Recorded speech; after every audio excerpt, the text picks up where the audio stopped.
I'm not used to wearing this much makeup, but I promise there's a good reason for it today. That reason being The Love Witch. The Love Witch should 100% be on your witchy movies to watch this Halloween list. It's been on mine since last year. I'm so glad that I finally took the time to sit down and watch it because it's probably one of my favorite witchy movies that I've ever seen. Still do have quite a few on my list. It's up there. And we just love women in film. We love female directors. If that is something you align with, please like this video, subscribe to my channel because you'll be supporting a small artist. Yeah.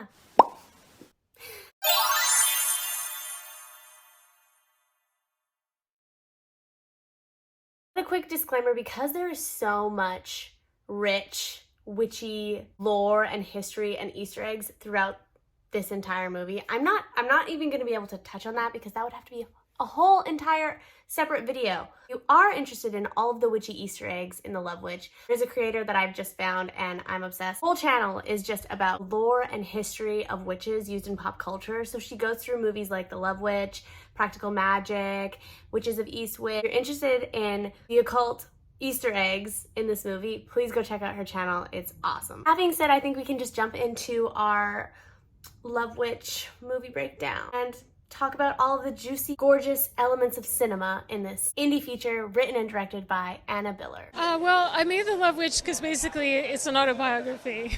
I just noticed a discrepancy between men and women and how they deal with love and relationships, and it's very frustrating for women, and I feel like I wanted to make a kind of a horror movie about that. So The Love Witch was for sure a passion project for Anna Biller. She wrote and directed and produced and did most of the grunt work for this film herself. The Love Witch follows a modern day witch who uses spells and magic to get men to fall in love with her with unfortunately but deadly consequences. I would say that this film is very much a dark comedy with elements of horror. If you are into the Barbie movie, this is definitely going to be in your vein. There's a lot of intense, witty dialogue that comes with social comedy and heteronormative relationships, feminism, patriarchy, all of that. If you liked Barbie, you will love The Love Witch. The film opens with our main character, Elaine, driving to her new home after recently being divorced, but also her husband is dead.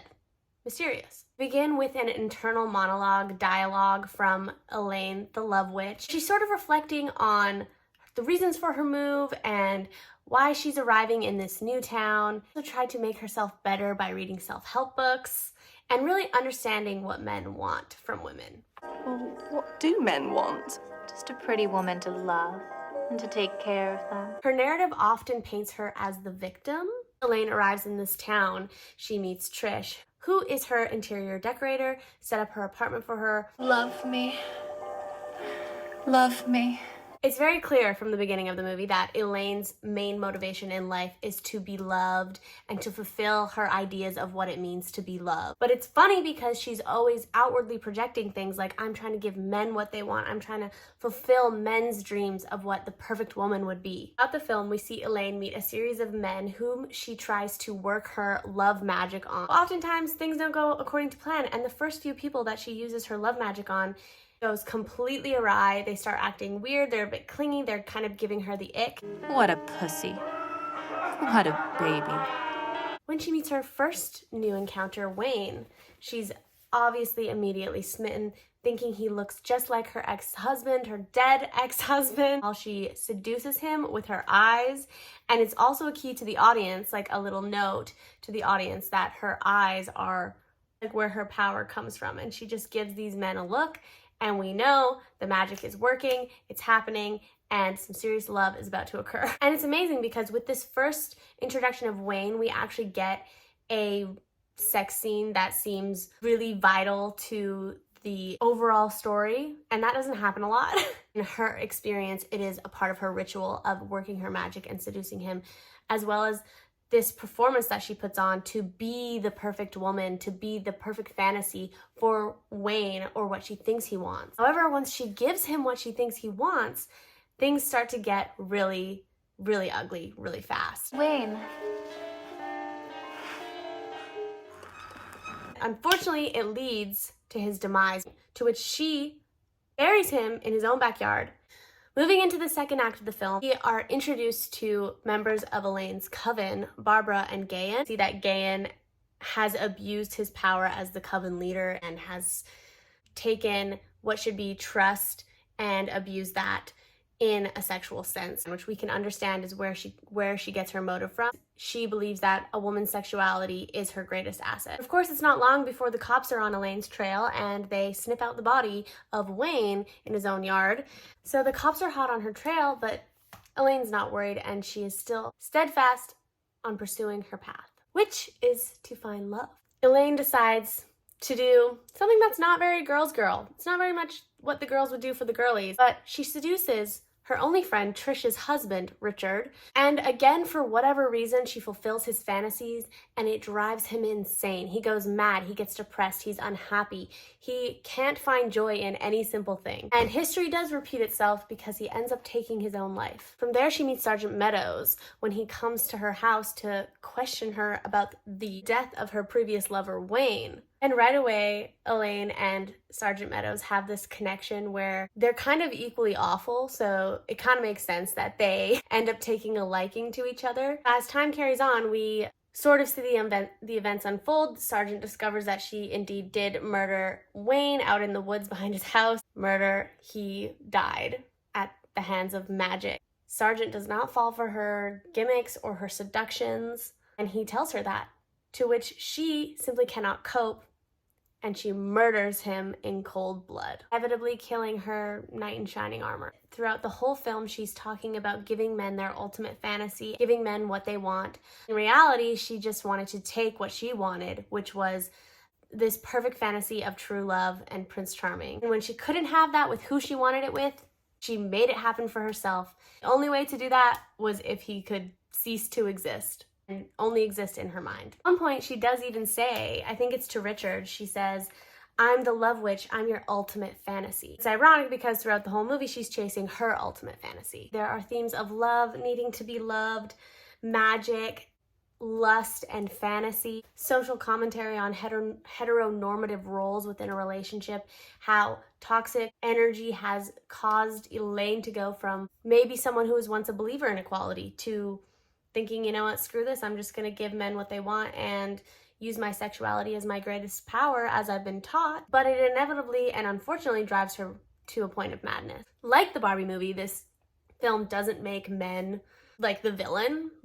Elaine is very much the protagonist and the antagonist. While writing the script for The Love Witch, Anna Biller had been reading relationship self-help books herself. It's an autobiography. She was in a place of a new breakup, fresh heartbreak, and she herself was reading self-help books to figure out what exactly she needed to do to be desired by men. One particular piece of advice that stuck out to her was that if a woman wants to keep a man around, she should love him less than he loves her. She noticed a parallel between this advice and the female characters in classic cinema who love someone to death. Anna Biller also said that she chose a witch as a protagonist because there are powerful historical tropes in terms of women's sexuality that has been handed down through millennia. Added that she bases her stories on her own life experiences as a female and then looks for characters and settings that are cinematic where she can use symbols and imagery to tell a story. This whole video could be about the symbols and imagery used in this film. That being said, I think we should talk a little bit about the cinematography and the production design because, as I mentioned, Anna Biller did so much of this by herself. She really took a lot onto her shoulders when she made this movie, which is why I say it's got to be a passion project for her and because it came from such a personal place. Released in 2016, you would probably not assume that having just sat down and watched it because she does such a good job of capturing that 60s dreamy sort of feeling from cinema, the glowy lighting, and she's playing again into that theme of fantasy with the production design alone. Everything from down to the scene transitions, the cuts kind of fade in and out. It's very much how old movies were made, so it really just hits the nail on the head there. I have one of my favorite elements is Elaine's seduction eyes, so whenever she is about to work her magic on a man, the camera zooms in on her eyes and she just like stares at them with this power. I'm trying to recreate it. The exception being everyone else in the movie. Everyone else in the film is dressed and acting the way that Elaine presents herself. The 60s hair and the makeup and the costumes. Right out the gates, we have Trish pull up to Elaine's new apartment. She gets out of her modern day BMW And then there's another moment where they're sitting down for tea and she pulls out a smartphone from her purse. So it made me wonder if this dreamy, like cinematic setting and design was really all just playing out in Elaine's head, part of her personal fantasy, like how she perceives the world. So I really do think that was an intentional choice from Anna Biller to express how deep in her own delusions Elaine is. We can touch on the performance from Samantha Robinson, aka the Love Witch. She was only 25 when this movie came out. I think of myself at 25 and trying to encapsulate that type of powerful, seductive, womanly energy, and I can barely do it now. You know what I mean? So it's just really impressive to see her presence that she has on screen. It's almost like a superpower because she executes this flawed character so perfectly because we still like her, we're still rooting for her until it all starts to unravel and we see her true character and we hear some of the things that she says throughout the movie and we're just like, you are the worst. Does she really believe the stuff she's saying, or is she just regurgitating what she thinks people want to hear, what men want to hear? And I think that's the truth of it, but she takes it upon herself to seduce her only friend's husband, and I think that at the end of the day, she is so self-motivated in her own desires that everybody else is just a casualty along the way. You get this sort of explanation from Elaine by the end of the movie, that men make women work hard for their love and they can't love women for who they truly are. Like, no man is capable of loving a woman just because she's an amazing person, but there's always some sort of string attached, usually sex. She explains to Sergeant Meadows that she uses men for their sexuality the way that men use women for theirs. Please watch it. Let me know what you think. I would love to hear your thoughts, opinions, feelings, desires, fantasies. That is it. That's all I think I have to touch on for The Love Witch for now. I have a feeling I'll be coming back to this movie because there's just so much. There's just so much. It's so good. Take a watch if you haven't already seen it. I know I went through most of the plot points, but there's a lot that you can get out of it. Like this video, subscribe to my channel, leave me a comment if you've already seen The Love Witch. I will see you guys in the next one. Okay, bye!